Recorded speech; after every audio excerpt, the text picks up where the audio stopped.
What's up guys, Sagi here and welcome to another Tech Gear Talk. Today we're going to talk about why the iPhone 12 is the phone that I recommend most people get when it comes to the 4 iPhone 12 models. We'll talk about the features and the different available options and we'll see if it's the right fit for you. And this will be an upgrade for me from the 10S to the 12, and I'll also be able to give you some insight to whether or not you should upgrade. All right, so let's quickly get this out of the box. We no longer need a knife. My knife is super sad over there that I now have just a pull tab.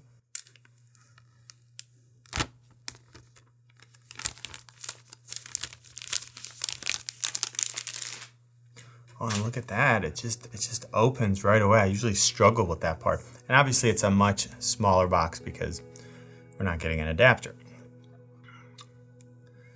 So I got it upside down, and that's what's gonna happen. We're gonna just flip it over. And I got the blue, which I really like, and it's right there, front and center, is sitting.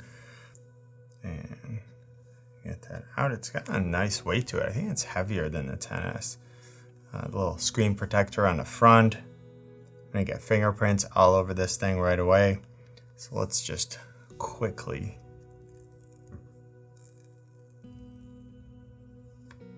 It's pretty quiet. And here it is. I love how this looks too.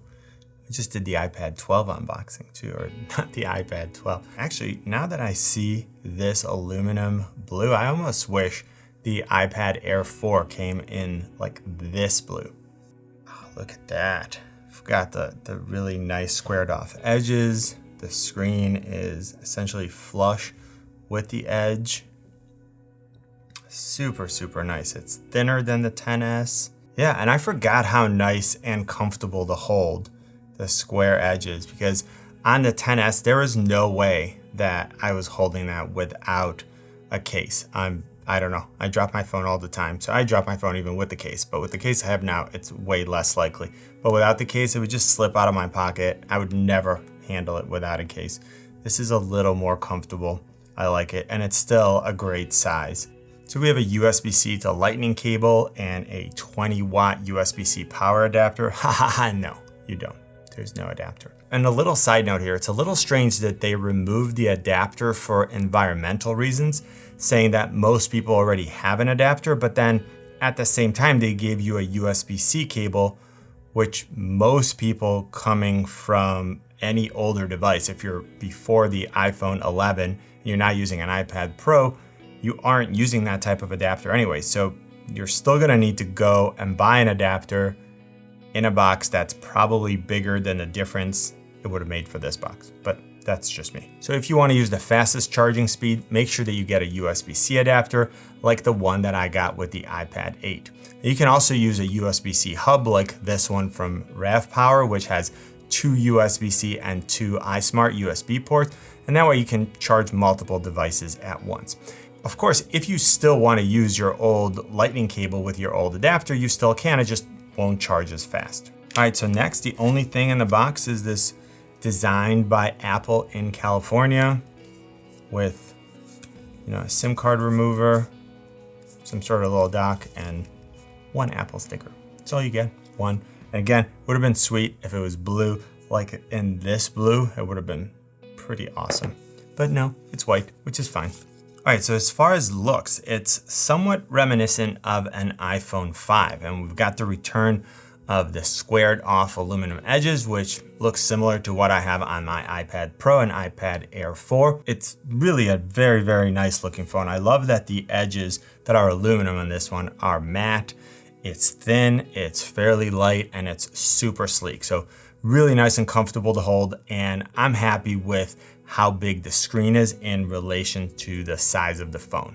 Now, compared to the iPhone 11, it's 11% thinner, 15% smaller, and 16% lighter. And like I said, I remember this design being a lot less slippery than my current 10S. I decided to go with the blue. I really like this blue. It's like a deeper blue than what you get on the 12 Pro. I think I would rather have the back be matte. If it was all matte, like the aluminum edges, I think I would like that even better. And it would probably make the phone less likely to break too. Now, the front of the phone features the new ceramic shield from Corning, which has embedded nano ceramic crystals in the glass matrix. And the idea here is that the crystals form stronger interlocked structures that make the material better able to resist cracks.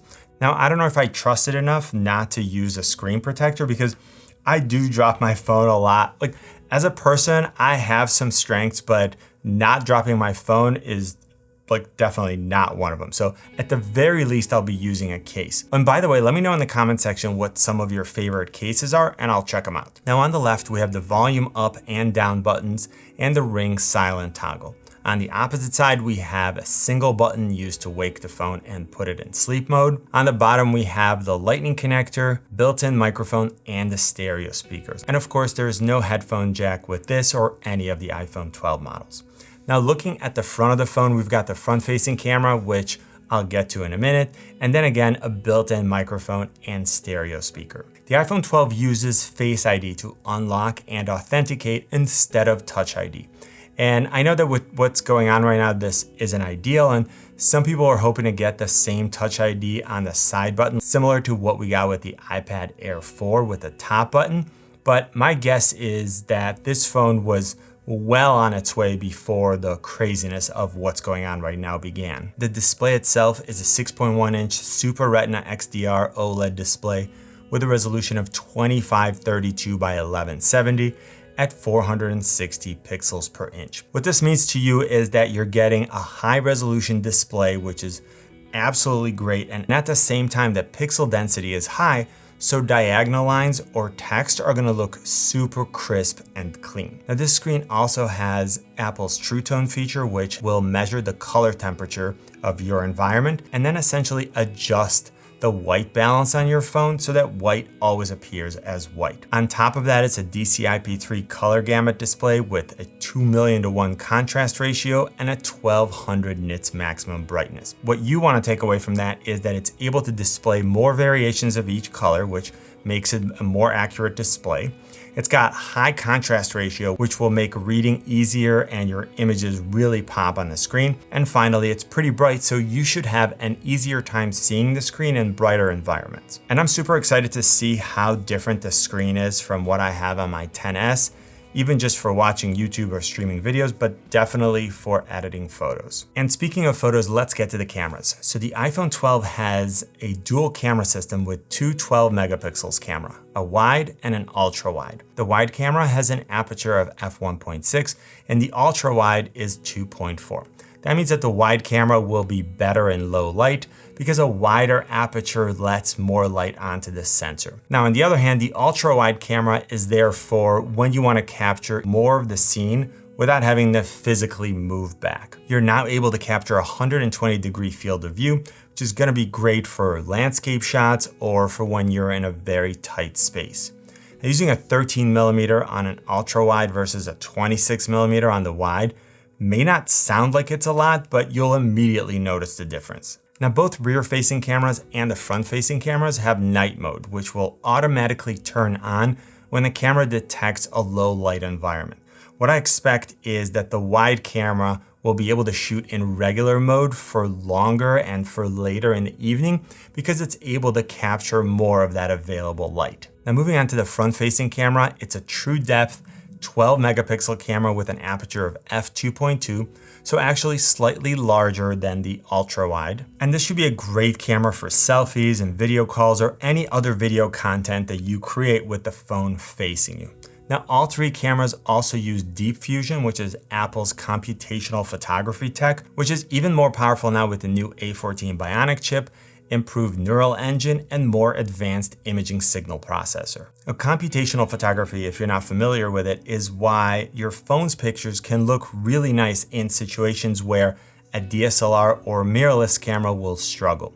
And that's because the phone isn't simply just taking a single photo. It's taking multiple photos and then analyzes them. Then it makes intelligent decisions based on what it sees. So for example, it might see a situation where you're taking a picture of a person and they're backlit, and it will decide to brighten up the face a little bit. If the sky is blown out, it may decide to darken it so that you see that really nice blue sky with details in the clouds. And this is a bigger discussion than what I want to get to in this video. So if you're interested, check out my channel. I'll put together a more detailed video. So simply put, this phone is going to take wonderful photos with all 3 cameras, but if you want to use the best camera, that's going to be the wide camera on the back. Now let's move on to video, where all 3 cameras are able to record 4K at 24, 30, and 60 frames per second. And if you're not familiar with what that means, 24 frames per second is a more cinematic look. It's what you see when you go to the movies. 60 frames per second is a lot more lifelike and crisp. Everything looks really sharp, and that's what you see when you're watching the news or a soap opera. And then 30 frames per second is kind of the best of both worlds. It's somewhere in the middle.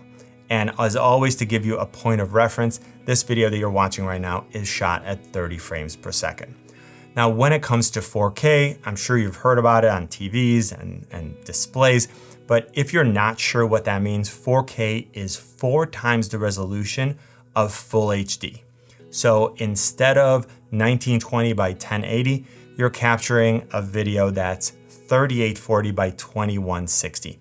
And because you're capturing so many more pixels, the video footage is a lot sharper and more detailed. Now, the 2 front-facing cameras can also shoot slow motion at 1080p at 120 frames per second and 240 frames per second. And 240 frames per second is even slower than 120. Now, the front-facing camera can still shoot slow motion at 1080p at 120 frames per second, so you'll be able to capture video of yourself in slow motion. And that's something that was available on the iPhone 11, but not on my XS. Now, I think that's enough about the cameras for now, but like I said, I'll put together a more detailed camera review after a couple of weeks of use, and I'll include some tips on how to improve your mobile phone photography. So make sure that you're subscribed and that you have notifications turned on so that you can check that video out when it's published. Now let's talk a little bit about the performance of the iPhone 12. So as we know, it's got the new A14 Bionic chip, which Apple also put in the iPad Air 4, and they claim that it's the most powerful chip used in any phone. Now, I'm not going to get into the claims themselves. That could be a topic for another video, but we've already seen some of what that processing power is able to do with the camera system.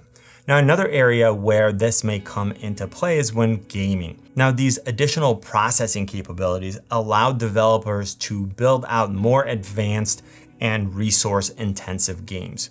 So if that's something that you plan on using your phone for, you'll be good to go for quite a while, with really the only limitation being the storage space. I grabbed the 256 gig model because I take a ton of photos and videos, and I'm horrible about offloading content, but I didn't get the 512 because I didn't want to pay the extra $200. I'm not that bad about offloading. And I also plan on doing some photo and video editing in future videos, so I didn't want to be that limited by space and go with the 128. Now, to figure out which size is right for you, you need to ask yourself, what do you actually do with your phone?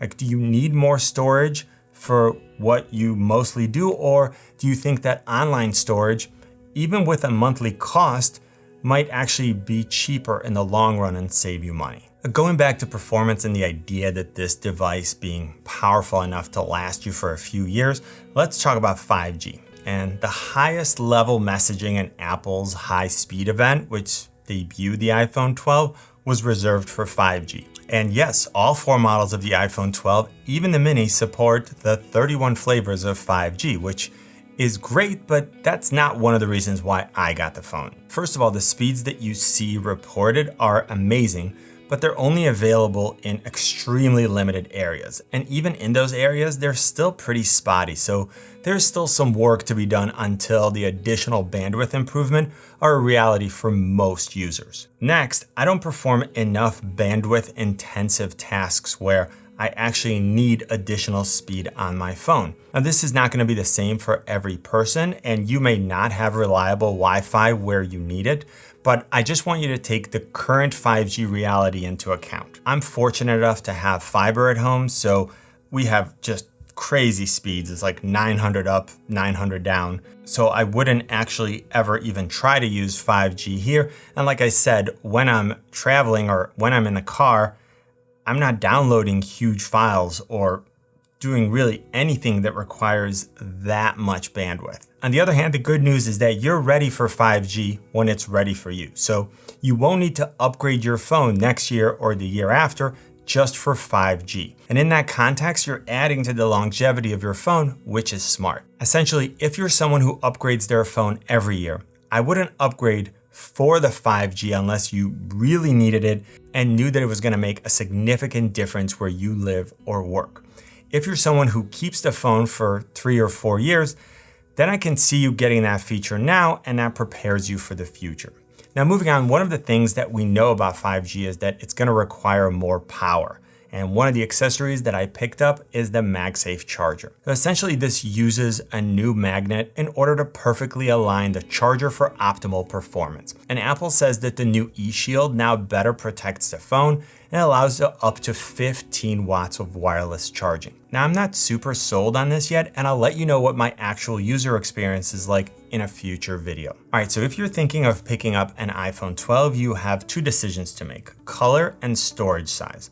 This model is available in white, black, blue, green, and red, and pricing starts at $799 for the 64 gig model, $849 for the 128 gig model, and $949 for the 256. Like I said, I went with the blue and 256 gigs because it best fits my needs. Now, all in all, I'm super excited to continue playing around with this new iPhone 12, and I can't wait to tell you all about it. I really hope that I was able to give you a good overview of the new iPhone 12. If I did, please let me know by giving this video a thumbs up, tweet it, share it, and if you haven't yet, join the community by hitting the subscribe and notification buttons. You can always find me on Instagram, Twitter, and Facebook at Tech Gear Talk. You know what I always say, buy it nice or buy it twice. Good luck and see you soon.